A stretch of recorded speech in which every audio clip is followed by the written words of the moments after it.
Здравствуйте, дорогие подписчики и гости моего канала. Продолжаем тему служебные имена.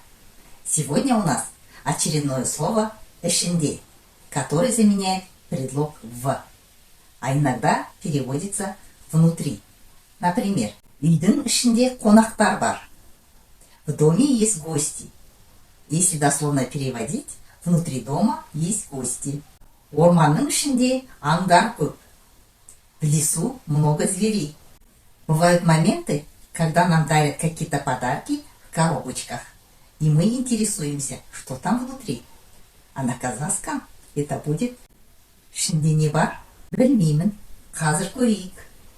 Не знаю. Давай сейчас посмотрим.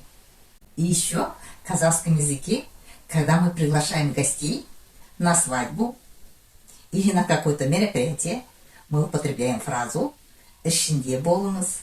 Например, жақында той, ішінде болыңыз. Скоро той, будьте гостем.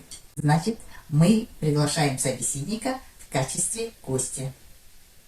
На этом мы сегодняшний урок завершаем, а в следующий раз у нас будут другие служебные имена. Поэтому не пропускайте уроки, пишите в комментариях свои примеры и до следующей встречи.